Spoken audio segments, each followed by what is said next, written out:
and welcome to House Connect, your parliamentary program on CRTV.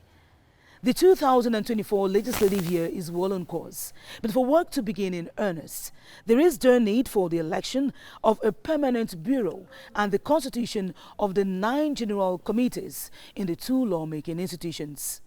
While awaiting that, on today's edition of House Connect, we will be giving you details of what the lawmakers expect to see addressed in the course of this first ordinary session of the year. We'll be having as guests the CPDM member of the National Assembly for Manu, but also we'll be looking at what the lawmakers have been up to in their constituencies. Don't go away. We'll be right back in a moment.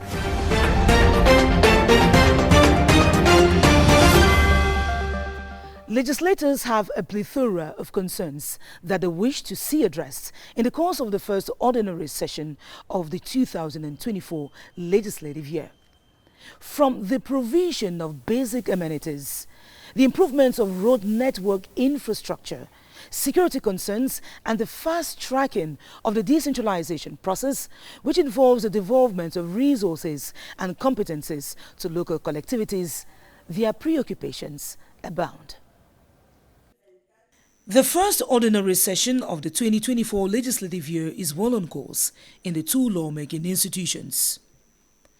Prompted by a wide range of issues that affect the socio-economic and political development of their communities, the lawmakers count on the executive for the implementation of reforms that can propel the country to especially an economic rebound.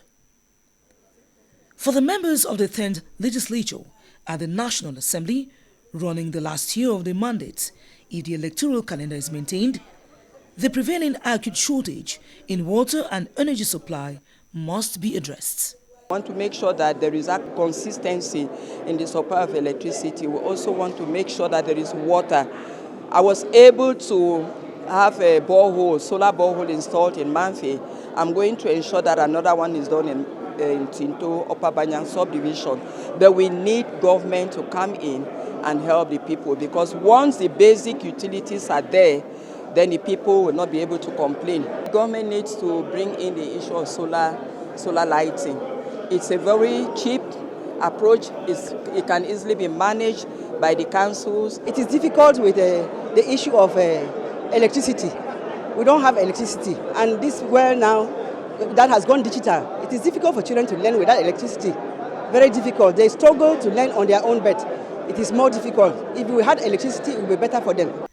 The allocation of 569.1 billion CFA francs to the Ministry of Public Works in the 2024 state budget should check the sorry state of roads. I virtually trek to get to my own constituency because I don't have a motorable road that leads to my constituency at the moment.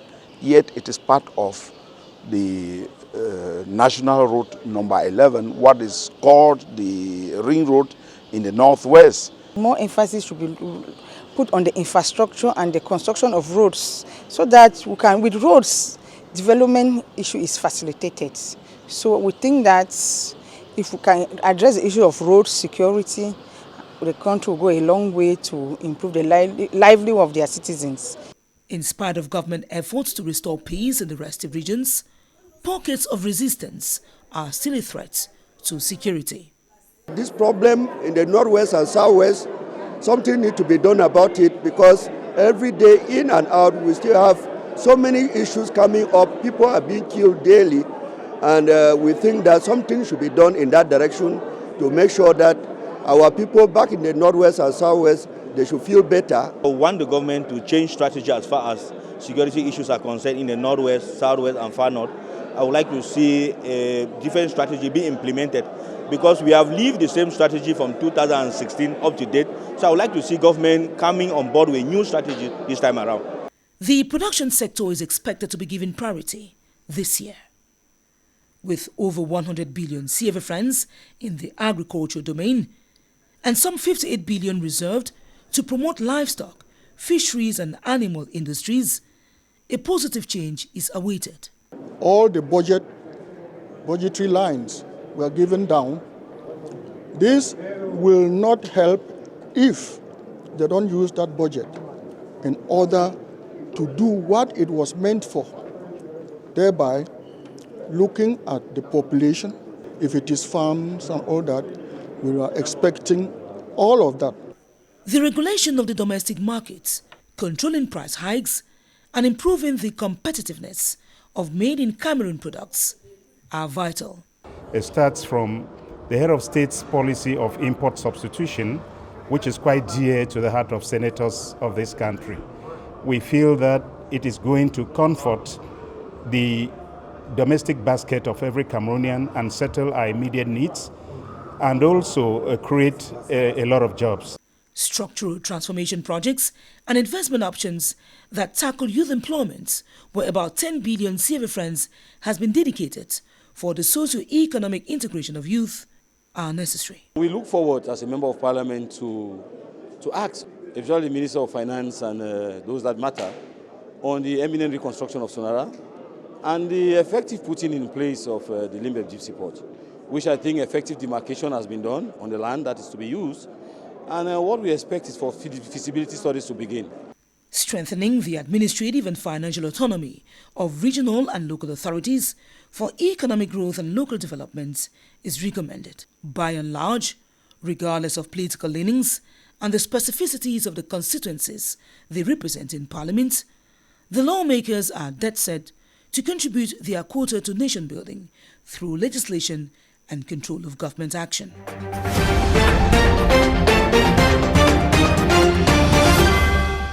You're welcome back. Our guest on the program House Connect today is Honorable Aka Martin Tioga, CPD, a member of the National Assembly for Manu and member of the Defense and Security Commission of the National Assembly. Hello, Honorable. You're welcome to the program. Thank you very much. It's a pleasure to have you. Actually, it's mine also.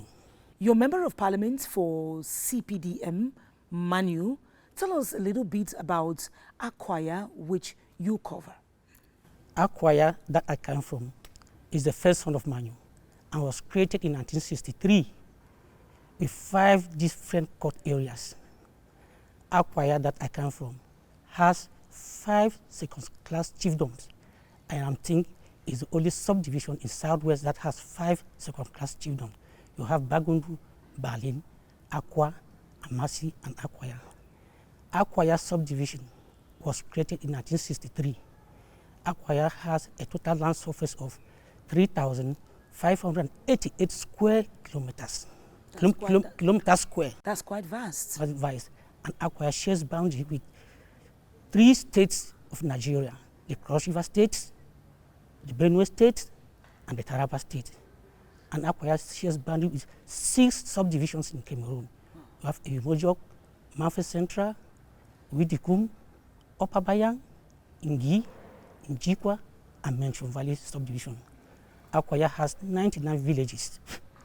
99 villages,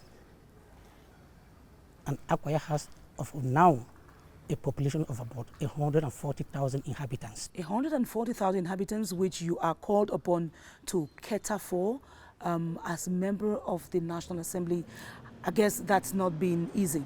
You are on your first mandate, and what is your vision when you got into Parliament? What is your vision, and what did you place your mandate on? Before even coming to the National Assembly, I was already a politician. My first role as a politician was 1997, when I was chargé de mission for the presidential election. I know in those days, and I saw the difficulties of my people. And I had my vision, one, to expose the problem of Akwaya subdivision to the whole world. I want the first people to know that there is a division. For 61 years, they don't have a road linking the divisional headquarters. That is Akwaya. Akwaya, there's no road from Akwaya to Manfe for 61 years. I want that the whole world to know that my people have been trekking by carrying things on load for 61 years. And I want people to know that Akwaya is the only subdivision since 1963 has not been built than other subdivision. In spite of the fact that Akwaya has 5 court areas. Fontaine subdivision, the 3 court areas were transformed to subdivision. You have Bamumbo was transformed to Wabane. You have Alo subdivision, and you have Fontaine subdivision. These are all court areas. The Manfe Central gave birth to other 2 subdivisions. You have Tinto, or Tinto court area, and Imojok subdivision. But Akwaya is still as it was. What is the problem? If it is pregnancy, it is time that it should get ripe. We need our 5 subdivisions. This is because it is going to take care of the population. The population want that the people should feel that they have administration. I am telling you, villages are about 60 kilometers away from divisional headquarters, sub-divisional headquarters, some 120 kilometers away. And all of that is enclaved, lack of roads? No road. If you want to go to Akwaya, you start thinking how you have to negotiate your way passing through Nigeria. You have to take a week thinking to go and reach Akwaya. But fortunately, we had a road from Wum, Menchum Valley to Akwaya. But this needs rehabilitation, which is currently going on. There is this local word that we call lots. In public works, if you say that to dig a road from Manfe to Akwaya, it will cost too much. Divide it into lots. Lot 1, lot 2, lot 3, lot 4, lot 5. 120 kilometers. If you divide it into 10 lots, any year you can do lot 1. The first year, let's say from Manfe to Eshobi, Mokonyo, lot 1, 3 million, they will do the road. The next year, Eshobi to Akwa, lot 2, they can do the road. The next year, Akwa to Bachama, they will do the road. And the next year, Bachama, Akwaya. Within 5 years, this road will reach Manfe from Akwaya. We don't want to say that just start from Akwaya one day and divide into lots. They are doing that in other areas. Why should Akwaya be an exception? Actually, I brought this issue to the Minister of Public Works. That why is it that the bridges that we're giving are abandoned? You had a bridge at Mokonyo River.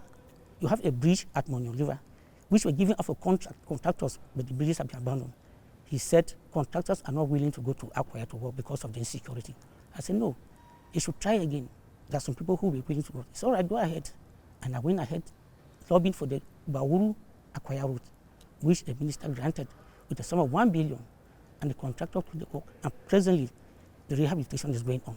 Okay. Apart from the road network, which is a major problem for your people in Akwaya subdivision, what other actions have you been engaged in? I have been engaged in education. In 2023, I gave out a scholarship to 50 students from Akwaya subdivision.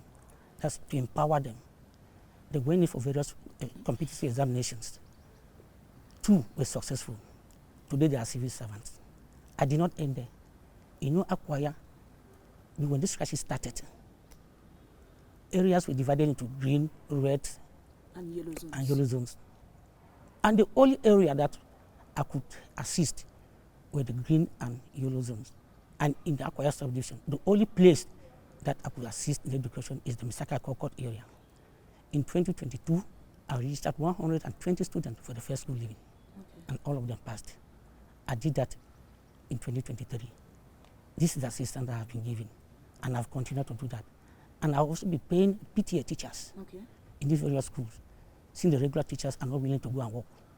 Because of the enclaved nature of the area? I think I took education as my priority, and I will continue to do that. I even still have some that I'm sponsoring the university. I have some IDPs I'm giving assistance. I'm very happy that one had one of the best results in the University of Boya. When we intervene, projects are sent to the mayors. There are some assistants that are sent through him to the community. In the health sector, have you been engaged, given that the area is quite enclaved? I'm sure that the district hospitals around there are equally facing issues of infrastructure. But what has been your contribution in the health area? It is very, very appalling.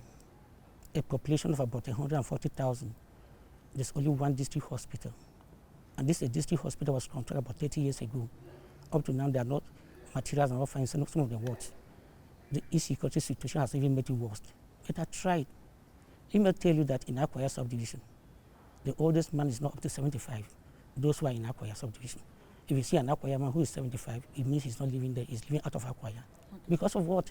He spent all your life trekking, moving from one place to another, carrying loads on head, suffering from hernia. I made the district medical officer that please, if anybody who comes for hernia case, do the operation free. I'm going to foot the bill. And at the end of the day, he came up with 12 cases that he operated and gave me the bill. I paid part of the bill. Up to now, I'm still owing him. I thank him very much for that effort that he did.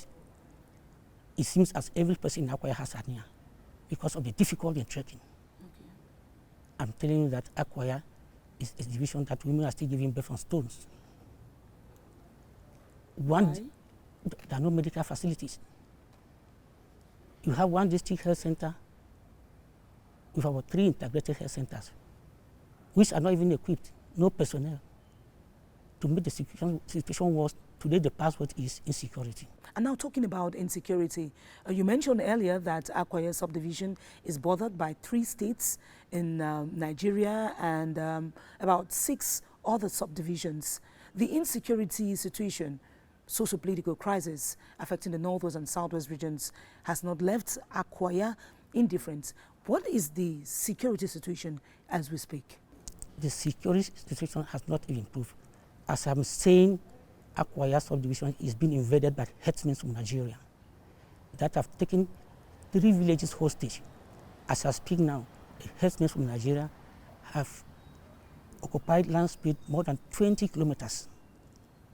They have driven away the population, they have burned down the houses, they are shooting sporadically. The population is moving towards the center where the security is. Even the securities are out, because this is not the first time. Last year, 2023, they came.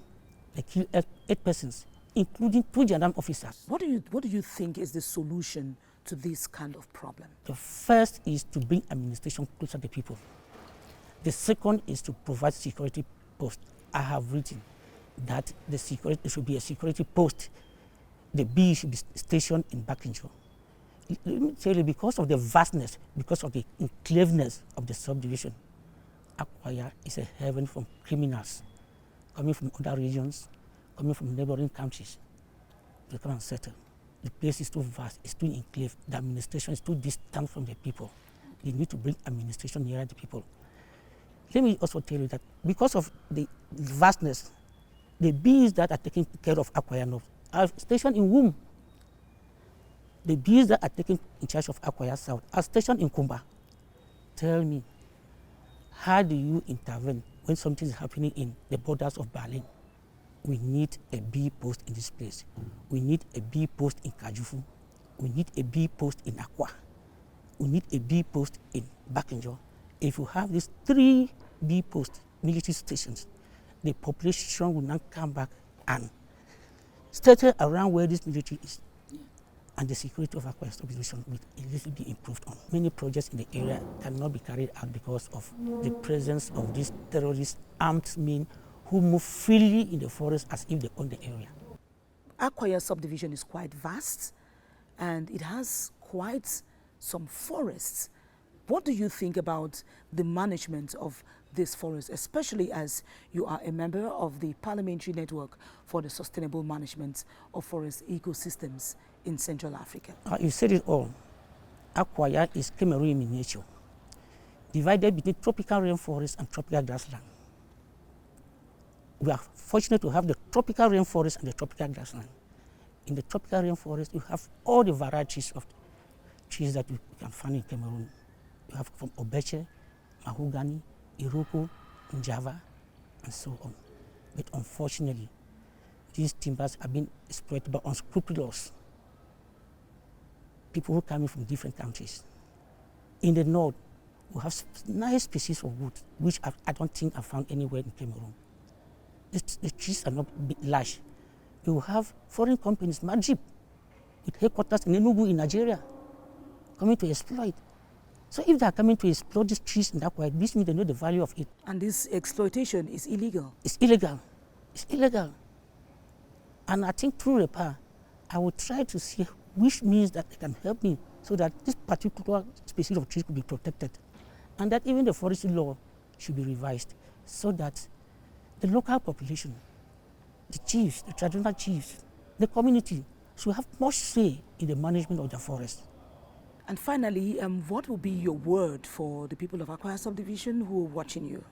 Oh, I should tell them that please, they should continue to respect state institutions, respect the administration, collaborate with the military, denounce separatists. And to my brothers, sisters who are still in Nigeria, in refugee camp, let them come back. This is the planting season. Let them come back to their villages and continue. Let them not stay again in these places. Let them come back. Thank you very much, Honorable, for taking off time to talk about Akwaya subdivision, which you represent in Parliament. We're wishing you more grease to your elbows, and we hope that your efforts will bear fruits. It was a pleasure having you. Thank you very much. It's my pleasure. Honorable Aka Martin Tioga, the guests on House Connect.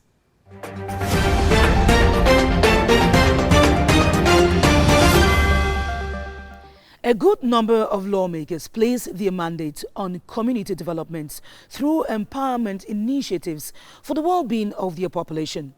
A recent example is the soybean transformation project carried out in the North region by Honorable Ayijo Umo. Meanwhile, in the Northwest region, senators and the SDF national chairman provided assistance to victims of the Bamenda main market after the recent fire incident. An initiative intended to better the living conditions of a population oftentimes hit by malnutrition. The Member of Parliament of the National Union for Democracy and Progress in the Benue West constituency is hailed for the action. Honorable Omol Kolchomi Ahijo, sponsor of the training program for the cultivation and transformation of soybeans, is also the donor of farm inputs and pesticides to women and farmers groups. In the Northwest region, preoccupied by the raging fire that consumed parts of the Bamenda main market, senators of the region were at the site to express compassion to the victims and share in their loss. We are going to see that we put hands on that with whoever of goodwill wants to help to rebuild this market, where we can have fire hydrants available, fire extinguishers available. A similar move was carried out by the national chairman of the Social Democratic Front, Honorable Joshua Osi, accompanied by his party comrades to assess the level of the damage, provide assistance, and seek justice. You cannot win a cause when you attempt on the life of children. It is a war crime. Those who were responsible for this, just as those who were responsible in Ekondo Titi and Kumba, have to bear the consequences. Beyond communing with the distressed, school-going children in the over 100-year government primary school, Kakatari, in the Far North region, received didactic material and benches from their elected representative. Honorable Salmana Ali of the Cameroon National Salvation Front, concerned about the infrastructure shortage, committed himself to ease the learning process in the institution in dire need of assistance. Meantime, in the South region, during a parliamentary tour, Honorable Jean-Jacques Zam, CPDM member of the National Assembly for Mvila, beyond expounding on the laws voted, highlighted the intention to table their worries in Parliament. Quite interesting exercise about what has been done at the last session and in the National Assembly. Some preoccupation was raised by the population and will be translated to the government. The enrollment of the constituents on electoral registers ahead of the upcoming polls scheduled for 2025 will equally be intensified.